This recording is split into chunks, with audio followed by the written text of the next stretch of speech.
My name's Jason Lyons. I'm from the University of East Anglia in the UK, and I'm going to be talking about our work on the Great Time Series Classification Bake-Off, which is basically an alias for a review and experimental evaluation of recent approaches in the area. So hopefully we all know what a time series is by this point in the day, but strictly we're speaking univariate time series, and classification is a supervised task, so each time series has a class label. So in a nutshell, the objective of time series classification is giving a set of training series where we know what the class labels are, and given a test series where we don't know what the class label is, can we predict that class label? And so this has been a very active area of research in the last 5 years. Many people have proposed algorithms, and this has really been sort of spearheaded by the University of California in Riverside. They've provided a set of 47 data sets that the community have used in their work. So when algorithms publish results on the same data sets, it's nice because we can compare different algorithms on the same data sets. Or in principle it is, but in practice sometimes there's a few issues with it. So first of all, some studies use all of these data sets, some use a subset. Some people normalize the data, some people don't normalize the data, and this can make a significant difference for some data sets. Some redefine the trained test splits without really saying how they do it. And not everyone releases code. Strictly speaking, in time series classification, the community is pretty good at this. But even when they do, there's no common framework. It may be MATLAB, Java, C++. And it's what I would call research grade. And this isn't meant to be an insult. I'm definitely guilty of it in the past. It's writing code to serve a purpose, to demonstrate something rather than really considering someone might want to use it in the future. Other issues include algorithms are almost always evaluated on a single trained test split of the data. So in other areas of machine learning, it's common to maybe resample 5, 10, or 100 times and report an average.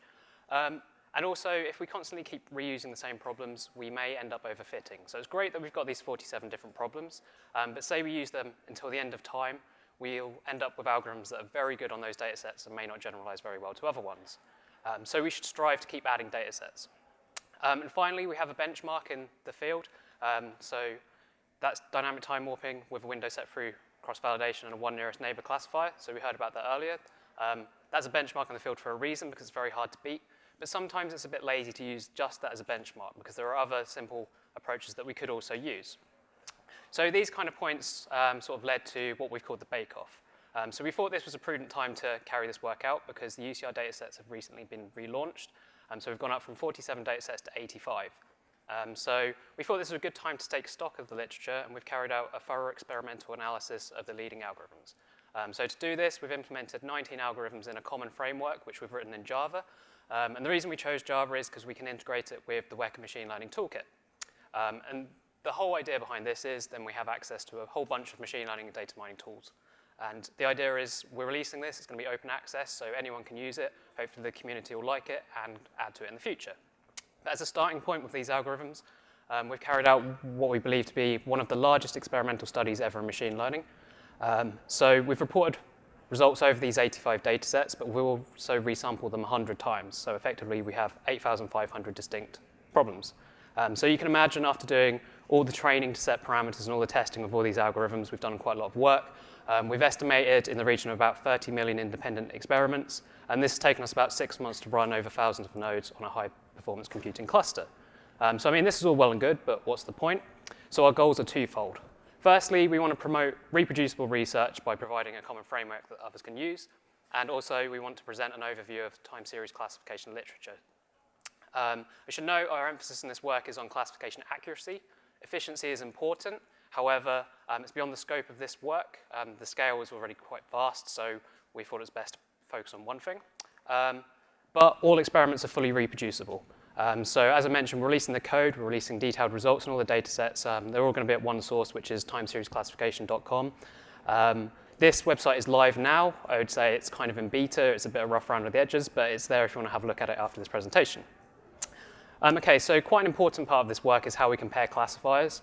There's lots of ways we can do this, and we do it in many different ways in the paper, but what I'm going to focus on in this presentation, I'm going to use critical difference diagrams. So we saw these earlier, but they're basically a visual summary of the statistical significant difference between ranks of classifiers over multiple data sets.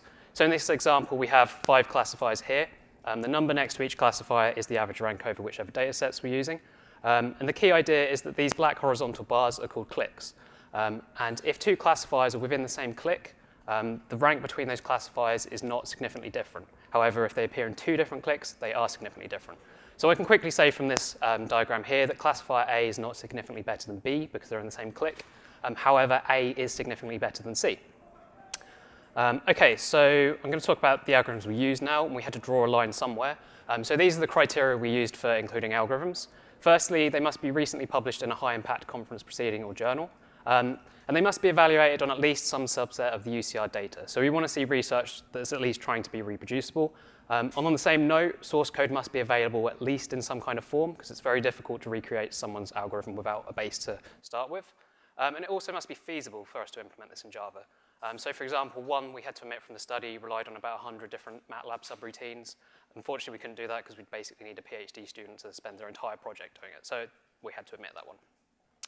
Okay, so briefly going to talk over the algorithms. We don't have time to go into massive detail, so it's going to be a bit of a whistle-stop tour. But I'm going to talk about potential benchmarks we can use. And then I've grouped the algorithms by type to give them a bit of context, and I'll whiz through those. So firstly, we have benchmarks. As I mentioned, we have DTW, one nearest neighbor. But since we're using Weka, we have access to a whole plethora of different classification algorithms. So we have things like naive Bayes, support vector machines, rotation forest, linear regression, and so on. So there's a whole load of these that we can use. So we do. So I'll present results of that in a second. But I'm going to go through the time series algorithms now. So the first group are based on whole series similarity. So this is where I'd say most of the research emphasis has been placed in this field. So typically, a researcher will define some kind of similarity measure between time series and then couple that with a nearest neighbor algorithm, exactly like dynamic time warping one nearest neighbor. So an example of problems where this kind of thing thrives is 50 words. Here we have 2 classes, 2 series at the top are from one class, the next 2 are from another. And you can see that there's sort of a common underlying pattern there. So Euclidean distance could do a decent job of approximating that, but that's where something like dynamic time warping would thrive because it'll allow for the slight phase shift in the time axis. So we include quite a few measures based on dynamic time warping, some based on the edit distance, some are a hybrid of the 2, and we couple them with one nearest neighbors.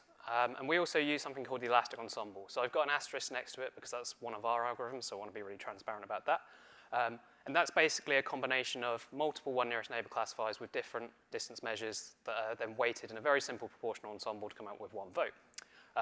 So if I just quickly show you the results from that work to give you a bit of context, how we expect these to perform, the elastic ensemble should be significantly better than any of the individual classifiers, but none of the individual classifiers could outperform dynamic time warping. So that, again, reinforces how solid that is as a benchmark. 2 other whole series similarity approaches we use are complexity invariant distance and derivative transform distance. So that's the first group. The second group are interval-based, if it changes, yep. So here's an example problem. It's a 2-class problem. On the left, I've got 5 series from each class, and I've just overlaid them. It's a bit difficult to see what's going on, so I've taken the average of the 2 classes and shown it on the right. So it looks like all the action's going on here in this problem, so this is where the discriminatory features will lie, but that's completely wrong. So the discriminatory features actually happen to be here, and it's just noise before that. So measures like Euclidean distance and dynamic time warping would fail on this because it will get confounded by the noise at the top. We just care about this bit. So interval-based methods can build classifiers on specific intervals of the data, and this is actually quite trivial to solve if you just use Euclidean distance on the right part. So 3 interval-based methods that we use are time series forest, time series bag of features, and learned pattern similarity. They're all very similar because they're proposed by the same research group. The first one and the simplest is time series forest.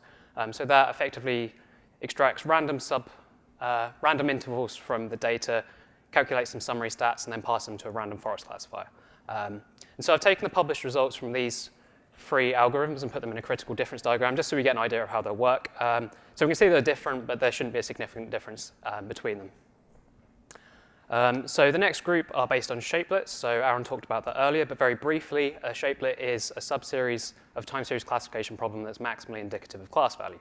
So the idea here is if we're given this shapelet and then we have these 3 series, these are from 3 different classes, we're going to slide the shapelet along to try and find the best alignment.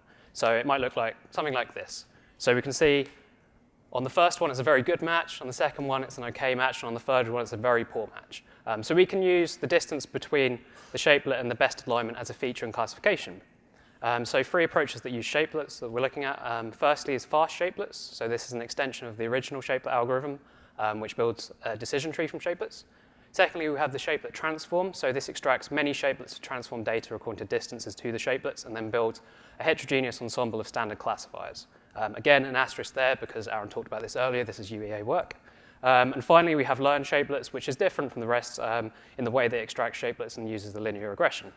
So if we take the published results from these papers, there's only 33 common data sets in this case. We don't expect there to be a significant difference between learned shapelets and the shapelet transform, but they should significantly outperform fast shapelets. So the next group of approaches are dictionary-based similarities. So we have a candidate subseries here on the right. This is kind of like a shapelet, but shapelets would be horrible at this problem. So the idea isn't, it's not important that this subseries appears in the problem at all. It's how many times it appears. So we can see in the first two series there are very few matches, and that's one class, and that's a feature of that class. And in the bottom two is a different class, and it appears many times, so that's a feature there. So three approaches that use this kind of approach are bag of patterns, symbolic aggregate approximation vector space model, and bag of SFA symbols. So again, for information's sake, the published results, we put in a critical difference diagram here. This time it's less interesting as we've only got 19 common data sets, but we don't expect BOSS or SACS VSM to be significantly different, but we expect them to outperform bag of patterns. And so this is the final group of approaches. This is combinations of transforms.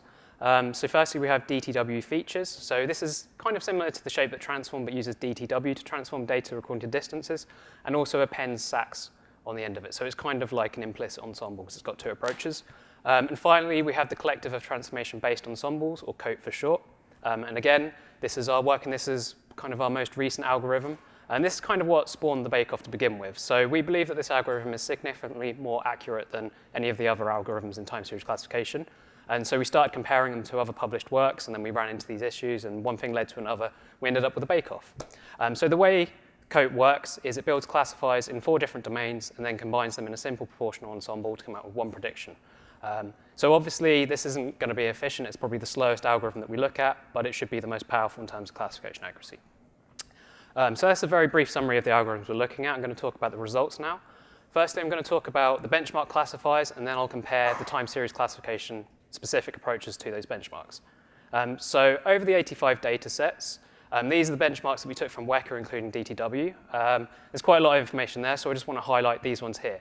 So everything inside this box is not significantly different to dynamic time warping with a one nearest neighbor. And it should be noted that none of these benchmarks outperform DTW either.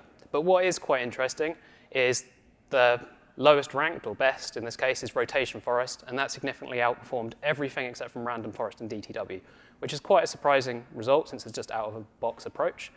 So we think that's interesting. We're going to use that as a benchmark, and we're also going to carry on using DTW as a benchmark. So here are 2 tables comparing to them. There's quite a lot of numbers there, so I'll briefly summarize it. On the left, we have a table comparing to DTW. On the right, we have a table comparing to rotation forest. And the key idea is that according to a pairwise test, everything in green is significantly better than that benchmark, everything in yellow is not significantly different, and everything in red is significantly worse. So first and foremost, we can see COAT has the highest average difference to the benchmarks, but that doesn't necessarily mean they're significantly different to any of the other ones. It just means that they're very good against the benchmarks. But really the interesting thing here is that out of the 19 algorithms we implemented, only 9 of them actually significantly outperformed the 2 benchmarks. So that's quite interesting. So we're going to take those 9 classifiers and do further analysis on it. So now constructed a critical difference diagram using those 9 classifiers over the 85 data sets.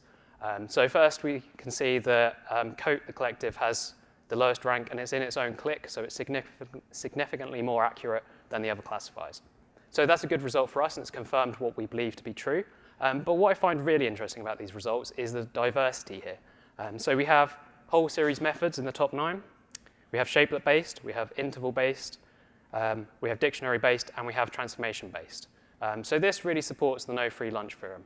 There's never going to be one classifier or type of approach that is best on all problems all of the time. There's a lot of different, very different ways that we can get good solutions to time series classification problems.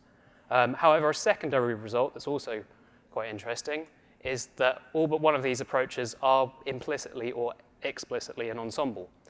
So we know from just classification in general that ensemble classifiers are very good, but now we have evidence that ensemble classifiers are very good for time series classification as well. So as I mentioned, COAT is the best classifier according to this comparison, so we'll just do a quick pairwise comparison to the other ones. So as I mentioned, COAT was about 8% better than both the benchmarks, and at least 2% better than the next leading approach. What I really want to highlight here, though, is the standard deviation of the ranks. So you can see the standard deviation of the ranks for COAT is only 3.8, which is much lower than the other algorithms. So this suggests that even when COAT isn't the best algorithm, it's pretty stable. It's going to give you a good guess, whereas some of the other algorithms really aren't suited to some problems. But to really reinforce the no free lunch idea, I've taken the 85 problems and tried to separate them informally into different types of problems. So we have image outline, sensor readings, motion capture, spectrograph, electric devices, ECG, and simulated data. And then I've also taken the algorithms and put them back into their groups. It's a little bit unfair on COAT because I've put it in its own group, so it's kind of like COAT versus the rest of the world. But we can see that COAT wins on just over a quarter of the data sets, which shows that it's very good, but lots of different approaches actually win on these data sets. And what's very interesting as well is how well vector-based approaches show up here. So vector-based is what I've called the standard classifiers. So they won on roughly about 20% of the data sets, including all of the spectrograph data, which we went into this expecting the interval-based classifiers to win on. So that's quite interesting, but probably not that surprising when you consider how rotation forest and random forest work. They're very similar to that anyway. So I'm going to wrap up there. So to conclude, we had two primary goals in this work. Firstly, we wanted to understand the current state of the art in time series classification, and we wanted to promote reproducible research by providing a common framework. So we feel we've done this. We've developed an open source Java-based framework that we've integrated with Weka, and we're releasing this. We hope the community will like it and use it, and hopefully add to it in the future. And using the starting point in this, we've benchmarked the leading algorithms in time series classification, and we found that COAT is significantly better than all of the other algorithms we considered. But it's important to note there's no free lunch. There are lots of interesting ways we can solve time series classification problems. And efficiency is also important. We haven't addressed it too much here. We have addressed it more in an extended version of this paper. But to reinforce, COAT is quite a slow algorithm by comparison. So it's very much an optimization problem as always. And a secondary result that we found was that ensemble methods are actually very good, unsurprisingly, on time series classification problems as well as classification ones in general. OK, so that's 70 minutes, so I'll finish there. Thank you very much for your time. And if you've got any questions, please feel free to fire away.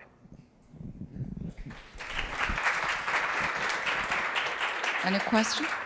Thanks for the wonderful overview. I think you started off the talk with saying like some people normalize the data, some people don't, and obviously there are some assumptions in some approaches and some don't have those. So given that you have done this bake-off and you have done this amazing work, I was super interested to see how did you actually performance test and benchmark all these approaches and algorithms that have different prerequisites and assumptions. Yeah, so we haven't directly changed that kind of thing. So the whole point of the bake-off is that we could sort of standardize the playing field. So we have a set, so we can say all the data sets are normalized in this case. So we've resampled 100 times, but we've seeded those resamples. So every algorithm has the same 100 resamples and that kind of thing. But it's interesting you say that because some data sets, especially when you normalize them, like one of the data sets in the UCR data is called coffee. And if you don't normalize it, it's not really that much better than random guessing. But if you do normalize it, you get into the upper 80s straight away. So it's quite hard or challenging before to compare algorithms because you don't know whether they have or not. And that's what we found. Because when we've implemented these algorithms, sometimes we've been sort of doing it in the dark. Sometimes we've had good stuff to base it from. Sometimes we've matched published results exactly. Sometimes we're very close, and if we're not significantly different, that's OK. But sometimes we were much worse. And in those cases, we actually went to the authors and asked, why is this? Can you help us understand what the difference is? And in most cases, like BOSS is one example, we were much worse than their published results. And with feedback from the author, we actually made it much better and much closer to what it should be. So there's lots of things like that. But yeah, it's very, very tricky when you have like different sort of rules for different pieces of work. Yeah. OK, thanks. Thanks. Any other question? So I have a quick question. Maybe this is shown already in the paper, but what is the biggest data set that you have tested on? The size of the biggest one? Do you mean the number of the number instances? of examples and also the average length of the time series. So I do have that data, just not in this presentation. It's definitely in the paper. There's quite a lot of variability and class values as well. Some have up to 50 classes, some have 2. I think the longest is probably about about 2,500 attributes. In terms of training data, about 10,000 is the biggest one, which is the killer for parameterization in training. Yeah, so I'm asking the question because you see that given limited number of examples, a lot of time that simpler method would work better. And a lot of the advanced methods or more complex methods may not necessarily be able to leverage their power because of limited amount of data. Obviously, as the whole community, it would be great if you can lead the efforts on organizing the largest available benchmark data set on time series. And one of the possibilities, obviously, leading a challenge on that. And I'm sure that a lot of the major companies on cloud computing, let's say Google or Amazon, they will be interested in providing the cloud computing framework so that participants can actually use the power, computational power, or at least do not need to worry about the computational power. Yeah, I mean, I think that's probably sort of the pipe dream. It would be very nice if we could host all of this code in the cloud somewhere, so if someone has a problem, they just submit it and it could work. Or if they had an algorithm themselves, they could upload it and then get benchmarks on it. So that would be very nice. But yeah, in relation to what you're saying, that's kind of where Aaron's work was going with the idea of a contract classifier as well, which is quite interesting. So you can sort of give a classifier limitation, say you've got a day, what's your best guess, that kind of thing. So that's all stuff we could do in the future, and I think that's very interesting. That will be the theme for next year. Any other questions? Okay, so if there's no more questions, let's thank the speaker. Thank you.